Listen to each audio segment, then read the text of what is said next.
सभी छात्रों के लिए अभिनंदन है। आज हम स्वप्न वासवदत्ता के प्रथम अंक में अग्रिम भाग पर अपना ध्यान संलग्न करेंगे। स्वप्न वासवदत्तम में प्रथम अंक का सारांश इस तरह है। मंगल गान के पश्चात सूत्रधार रंगमंच पर आकर प्रार्थना करता है कि बलराम जी की भुजाएं दर्शकों का पालन करें। तदनंतर नेपथ्य में हटो हटो की आवाज होती है।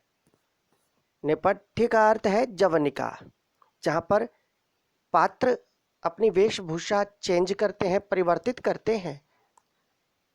उस रंगमंच के स्थान को नेपथ्य कहा जाता है। उसे ध्यान से सुनकर वह कहता है, अरे यह तो मगध की राजकुमारी के नौकर तपस्वियों को हटा रहे हैं। तब सूत्रधार के चले जाने के बाद अवंतिका के वेश में वासवदत्ता और सन्यासी का वेश धारण किए हुए योगंधरायण आते हैं। इतने में ही पद्मावती तापसी के अनुरोध पर वहां के आश्रम पर ठहर जाती है।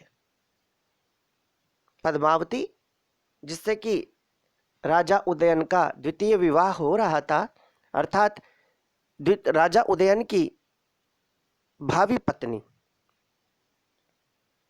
कंचुकी उन सिपाहियों को रोक देता है और पद्मावती की आज्ञा से याचकों को मनोवांछित दान देने की घोषणा करता है। योगंधरायण, जो कि राजा उदयन का मंत्री है, पद्मावती को अपने महाराज उदयन की होने वाली रानी समझता है, अर्थात साम्राज्ञी समझता है।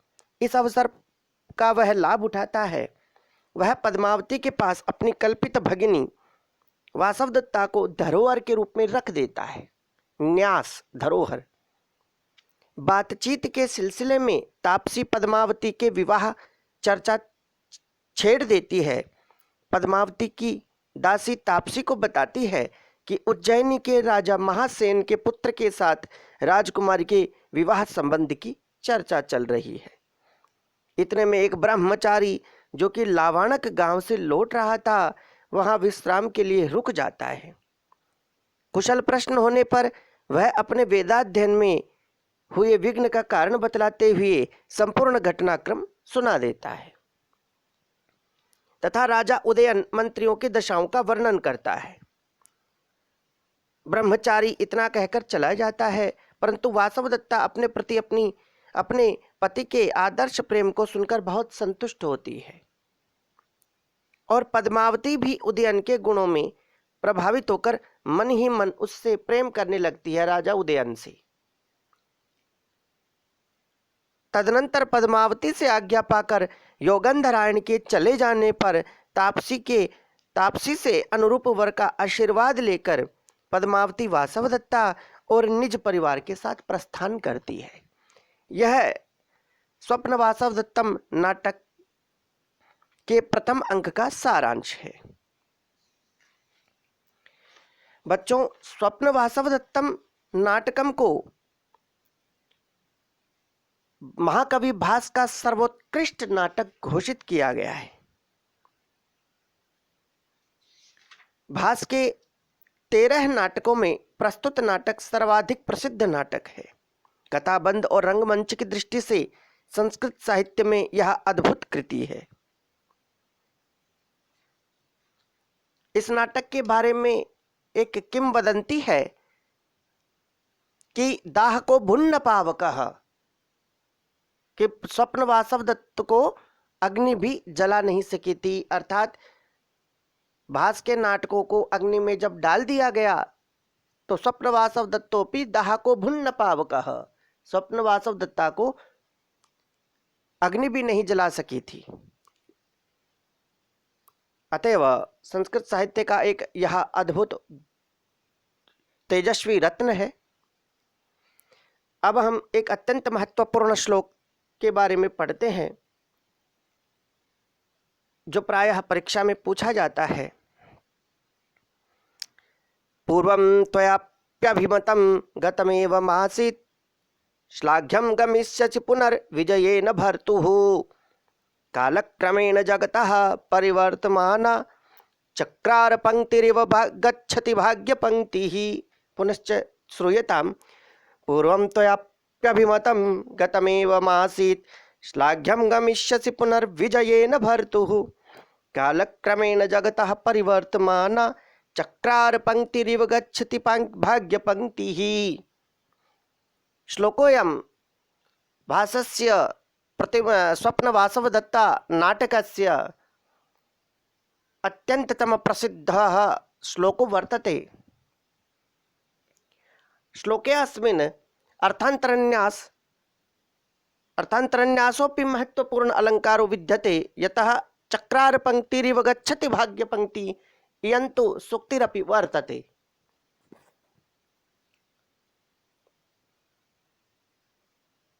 इसके अर्थ में इस प्रकार से है, पहले आप भी इस प्रकार श्लाघनीय मनोरथ सम्मान को प्राप्त करती थी।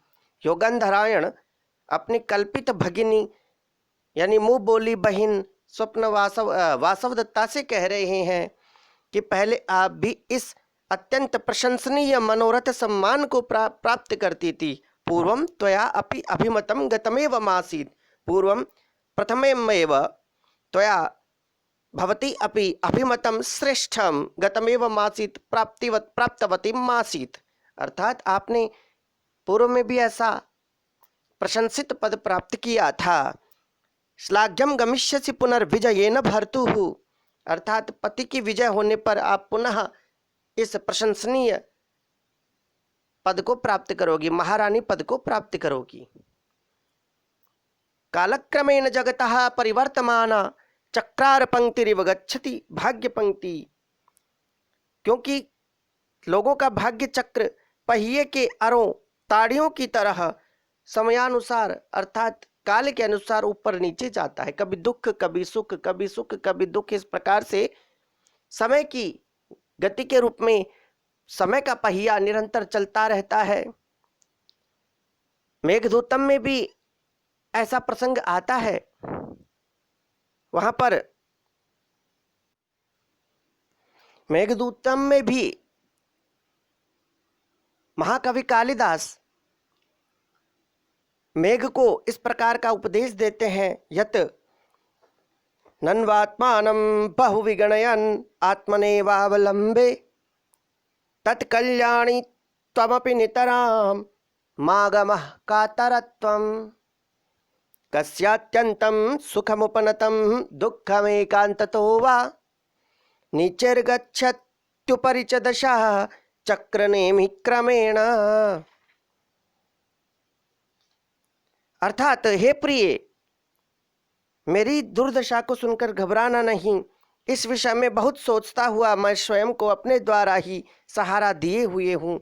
इसलिए हे कल्याणी, तुम भी अधिक अधीर मत होना, क्योंकि जीवन में किसे निरंतर सुख या निरंतर दुख ही मिलता है। अर्थात जीवन में किसी को भी निरंतर सुख नहीं मिलता और जीवन में किसी को भी निरंतर दुख नहीं मिलता। जीवन की दशा तो पहिए के समान कभी ऊपर और कभी नीचे आती जाती रहती है। और इसी प्रकार महाकवि भास ने भी यहाँ पर लिखा है, चक्रार पंक्तिरिव गच्छति भाग्य पंक्ति। प्यारे बच्चों, ये बहुत महत्वपूर्ण श्लोक है, प्रायः परीक्षाओं में पूछा जाता है।